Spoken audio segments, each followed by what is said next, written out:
Imagine a TV viajando no tempo para mostrar o passado em todo momento.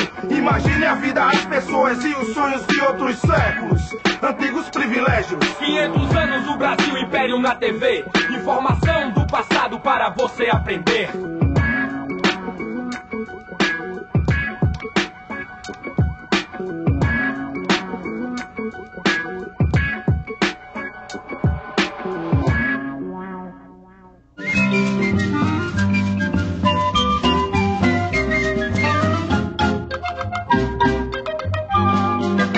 O período que vai do final do século XVIII até o início do século XIX tem um grande significado para a história do Ocidente. Naquela época, as monarquias, que pareciam eternas, começaram a desmoronar. Nascia o mundo contemporâneo. A Europa ingressa no século XIX com uma nova forma de pensar e num clima de guerra. Napoleão Bonaparte, imperador da França, desafiava o poder dos reis absolutistas. Em 1806, já era senhor da Europa Ocidental. Mas e em Portugal? Como está a situação aí, Joaquim Vaz? Muito difícil. A França ameaça invadir o país se o príncipe Dom João não declarar guerra à Inglaterra. No entanto, há muito tempo que Portugal depende economicamente dos ingleses. Creio que não há outra saída, senhores.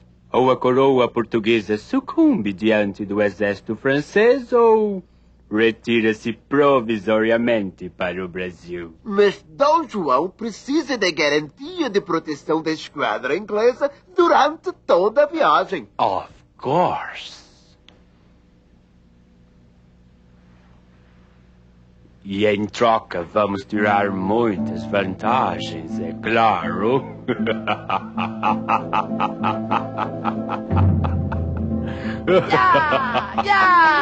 Emanuel, os franceses estão chegando! Podes vir, Napoleão! Podes vir que eu estou pronto para o combate! Deixa-te de tolices, miúdo! Por enquanto, o combate é para ver quem consegue embarcar para o Brasil. Dizem que tem mais de 10.000 pessoas no porto em busca de um lugar nos navios.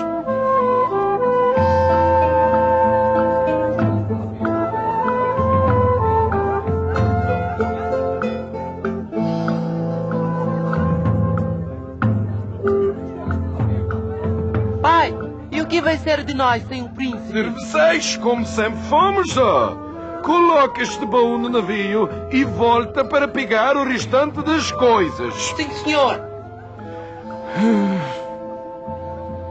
Depois do embarque tumultuado, a esquadra partiu do porto de Lisboa sob o olhar perplexo da multidão que se sentia indefesa e abandonada.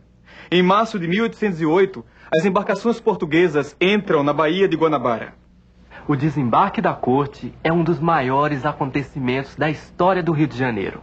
A população, em peso, compareceu ao porto para ver de perto o primeiro monarca a pisar nas terras do novo continente.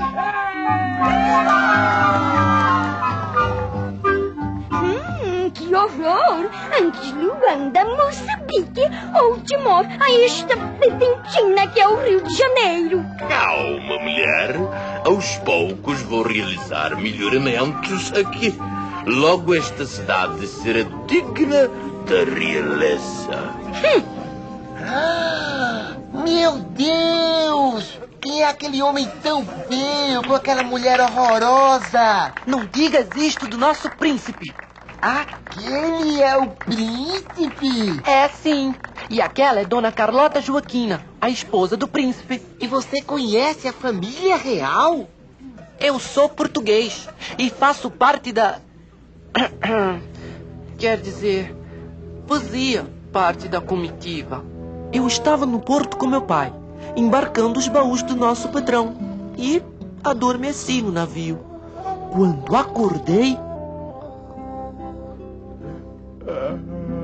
estava sozinho em alto mar, sem meu pai, sem meu amo, que não conseguiu embarcar.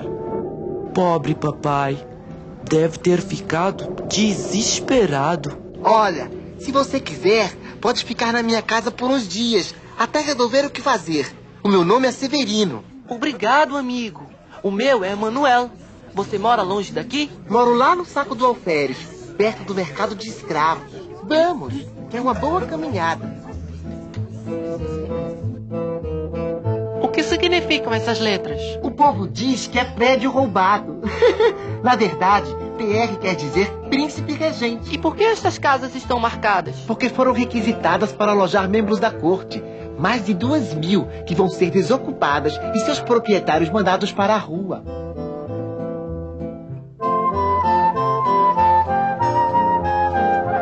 E a sua casa também foi requisitada? Ah, nenhum nobre ia querer morar na minha casa. Entra! Benção, pai. Deus te abençoe, filho. Este aqui é o Emanuel.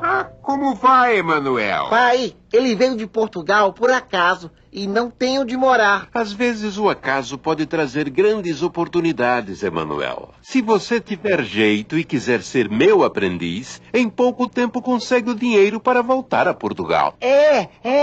Essa cidade agora vai começar a crescer. O Alvará de 1º de abril é uma lei que permite o desenvolvimento de qualquer atividade industrial no Brasil. Outra boa notícia é que o príncipe já deu o aval para a criação do Banco do Brasil, o que será para nós ótimo. O problema é que com a abertura dos portos fica difícil concorrer com os produtos ingleses que são mais baratos e melhor qualidade. Não se enganem, meus senhores. O interesse dos ingleses é manter uma posição cada vez mais privilegiada no Brasil. A Inglaterra foi a maior beneficiária da abertura dos portos brasileiros às nações amigas. Até mesmo porque, naquele momento, era o único país europeu em condições de enviar embarcações ao Brasil. Outras medidas adotadas por Dom João vieram beneficiar ainda mais a posição econômica dos ingleses. E por estarem justos e acordados, as coroas de Portugal e Inglaterra assinam os tratados de aliança e amizade e de comércio e navegação, através dos quais reafirmam os laços de cooperação e fraternidade que sempre existiram entre as duas nações. Fraternidade? Eles querem mesmo tomar conta de vez do comércio no Brasil. Como se não bastasse a quebra do nosso monopólio no comércio com o Brasil, Dom João nos impõe mais um duro golpe. É um absurdo! Os portugueses pagando mais caro que os ingleses para comercializar com sua própria colônia. Essas novas taxas do Tratado de Comércio e da Navegação praticamente acabam com a nossa margem de lucro. Portugal fica cada vez mais em situação inferior. Se Portugal sofre um crescente abatimento econômico e moral, no Brasil acontece exatamente o contrário. Além do crescimento do comércio, a presença da corte alterou o estilo de vida do país.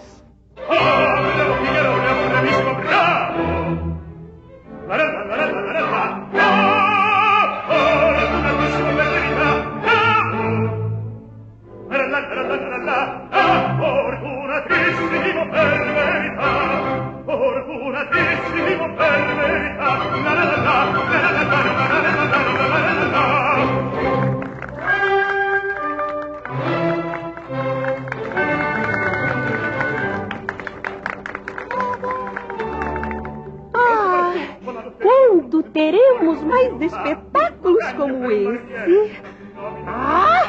Nesta cidade não tem nada para se fazer. Calma, mulher. Amanhã mesmo vamos à recepção oferecida pelo Visconde de Vila Nova à princesa Carlota Joaquina e suas filhas. Maravilhoso! Adoro festas, sarau e espetáculos.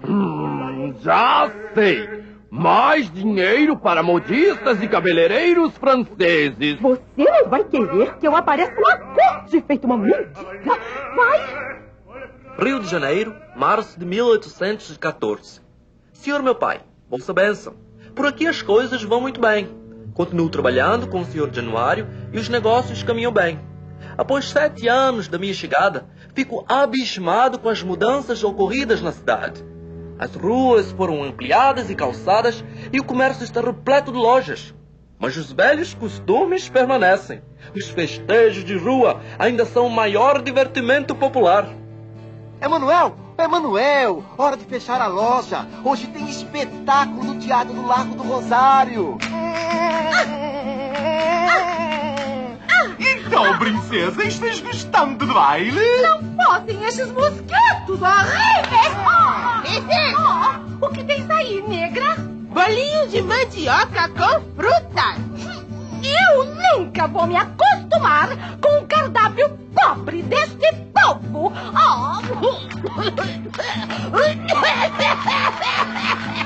O que foi, princesa? Engoli o mosquito tropical. Acho que vou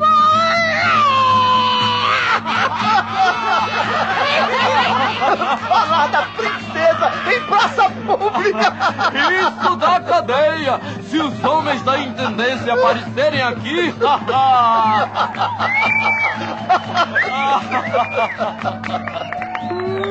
Que estás a levar? Livros que comprei no porto. Deixe-me ver. Nessa corte não se pode divulgar ideias contrárias à religião, à moral e aos bons costumes. Mas são livros de Rousseau, Voltaire. Pior ainda! Essas ideias francesas de liberdade confundem o povo e perturbam a paz. Estás preso! Eu? E tens de pagar pena de 200 mil réis. Mas eu não fiz nada. Sai! Já vem os Do Rio saem muitas novidades para as demais províncias. A presença estrangeira dá o clima cosmopolita à cidade, que mesmo assim conserva marcas profundas dos tempos da colônia. 100 mil réis! Quem dá mais é vendido para o senhor. A Baía de Guanabara é o maior terminal negreiro da América e os escravos representam mais de 35% da população do Rio. Ao contrário do que já ocorre em outros países, a corte portuguesa teima em considerar a escravidão como indispensável à prosperidade de suas colônias. Com a saída das tropas de Napoleão, a situação do Império era bem diversa nos dois lados do Atlântico. De um lado, Portugal, enfraquecido, sem rei, sem sua antiga posição. Do outro, o Brasil, sede da corte e com um vigoroso movimento de comércio. Conservar a unidade do Império nessa condição era uma tarefa bem mais difícil do que imaginava a elite brasileira.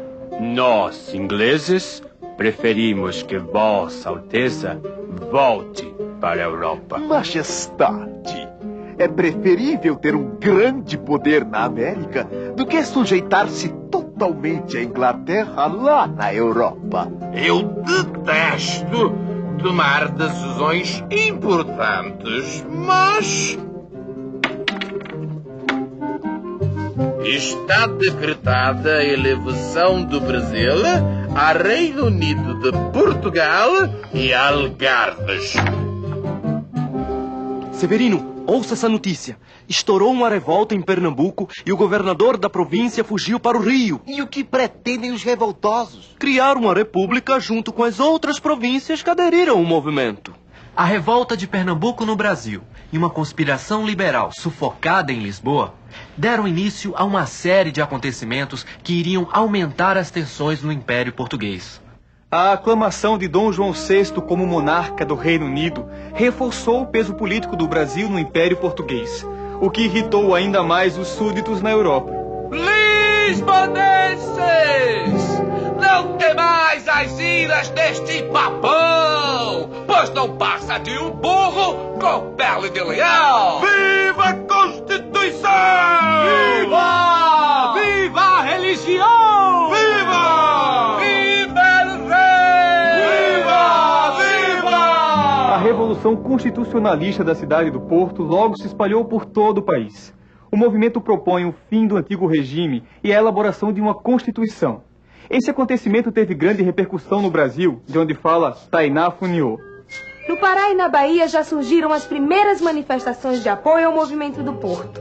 Com o juramento do clero e das autoridades, a Constituição estabelecida pelas Cortes de Lisboa. Vamos ver a situação no Rio de Janeiro. As tropas portuguesas da divisão auxiliadora exigem do soberano o juramento imediato das bases da futura Constituição portuguesa e a demissão de alguns membros do governo. Ao contrário do que imaginavam os brasileiros, o movimento do Porto não era tão liberal quanto parecia. Aceitava algumas mudanças, desde que se preservasse a monarquia, a religião católica e principalmente que se restabelecessem os antigos papéis. Portugal retomar seu poder de metrópole e o Brasil voltar à condição de colônia. Emanuel, Dom João anunciou sua partida para Portugal. Vai deixar seu filho Dom Pedro no Brasil como príncipe regente. E por que você não se candidata a deputado para representar o Brasil nas Cortes de Lisboa? Caros eleitores, votem em mim! Vou defender uma Constituição que garante os direitos e liberdades individuais, que limite os poderes do soberano e que dê voz à sociedade. Muito bem, senhor deputado. Agora vamos nos juntar ao povo que prepara uma despedida especial para a corte no sábado de Aleluia. A simulação do enforcamento de alguns membros do governo, como o intendente da polícia e o comandante das forças militares, às vésperas do embarque da corte para Portugal, representava, simbolicamente, o espírito dos brasileiros com relação à autoridade portuguesa. Veja no próximo episódio como a partida de Dom João VI criou condições para o confronto entre forças tradicionais e renovadoras que iriam marcar as primeiras décadas do século XIX no Brasil.